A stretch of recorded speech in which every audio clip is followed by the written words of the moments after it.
નમસ્કાર. ભારતના ડિફેન્સ સેક્ટરમાંથી એક બહુ મોટા સમાચાર આવ્યા છે અને આ એવા સમાચાર છે જે દેશની સેનાની તસવીર બદલી શકે છે. તો ચાલો આ શું છે તેને ડિટેલમાં સમજીએ. જો આ આંકડો 2.38 લાખ કરોડ રૂપિયા એટલે કે લગભગ 28 અબજ ડોલર. આ રકમ એટલી મોટી છે ને કે તે પોતે જ એક આખી કહાની કહી રહી છે. પણ સવાલ એ છે કે આટલી મોટી રકમનો ભારતની સેના માટે ખરેખર મતલબ શું છે? આ પૈસા જશે ક્યાં? અને એનાથી આપણી લશ્કરી તાકાત કેટલી વધશે? ચાલો આ બધા સવાલોના જવાબ શોધીએ. તો આ બધી વાત શરૂ થાય છે એક ઐતિહાસિક ડિફેન્સ અપ્રુવલથી. અને હા, આ ખાલી આંકડાઓની રમત નથી. આની પાછળ ભારતની સુરક્ષા માટેની એક લાંબી વ્યૂહરચનાત્મક સોચ છે. હંમેશા એક સવાલ પૂછાય છે કે દેશે વિકાસ પાછળ પૈસા ખર્ચવા જોઈએ કે સંરક્ષણ પાછળ?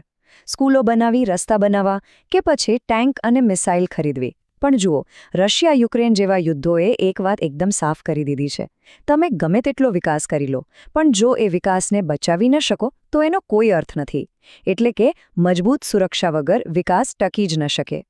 તો સવાલ એ છે કે આ 2.38 લાખ કરોડ રૂપિયા ખર્ચાશે કેવી રીતે?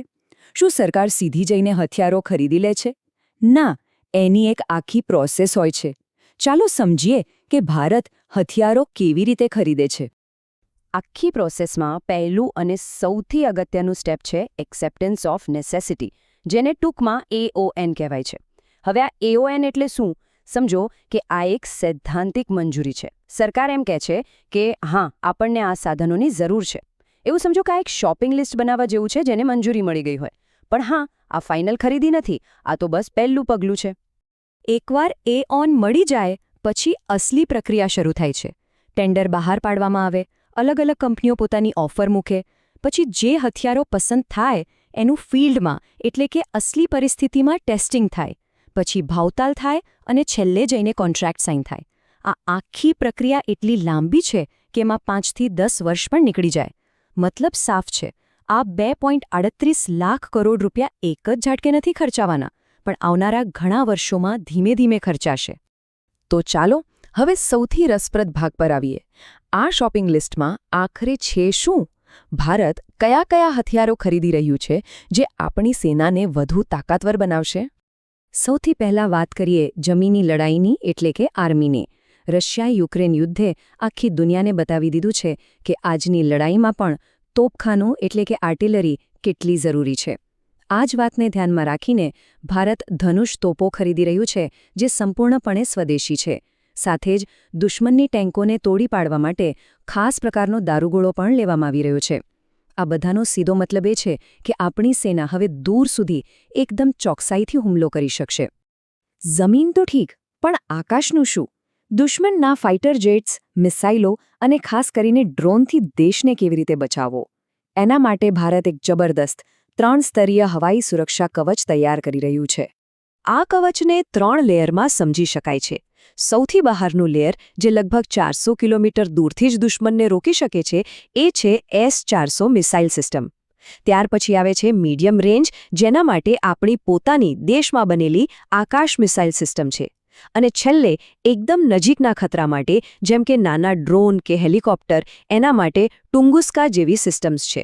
એટલે કે આ ત્રણેય મળીને આકાશમાં એક એવી દિવાલ બનાવી દેશે જેને ભેદવી લગભગ અશક્ય હશે. જો આજની લડાઈ ખાલી બંદૂકો અને તોપોથી નથી જીતાતી, આ ટેકનોલોજીનો જમાનો છે. એટલે જ ભારત ભવિષ્યના યુદ્ધ માટે પણ તૈયારી કરી રહ્યું છે. આ લિસ્ટમાં ડ્રોન સિસ્ટમ્સ છે જે જાસૂસી પણ કરી શકે અને હુમલો પણ. સૈનિકોને સામાનને ઝડપથી એક જગ્યાએથી બીજી જગ્યાએ પહોંચાડવા માટે ટ્રાન્સપોર્ટ એરક્રાફ્ટ છે. અને સૌથી અગત્યનું ઇલેક્ટ્રોનિક વોરફેર સિસ્ટમ્સ, એટલે કે યુદ્ધના મેદાનમાં દુશ્મનના કમ્યુનિકેશનને જામ કરવું અને આપણું કમ્યુનિકેશન એકદમ સિક્યોર રાખવું. તો આ બધી ખરીદી પાછળનો હેતુ શું છે? શું ખાલી હથિયારોનો ઢગલો કરવાનો છે? ના, બિલકુલ નહીં. આની પાછળ એક મોટું વિઝન છે. એક એવું આધુનિક સૈન્ય બનાવવાનું જે ભવિષ્યના કોઈપણ પડકાર માટે તૈયાર હોય.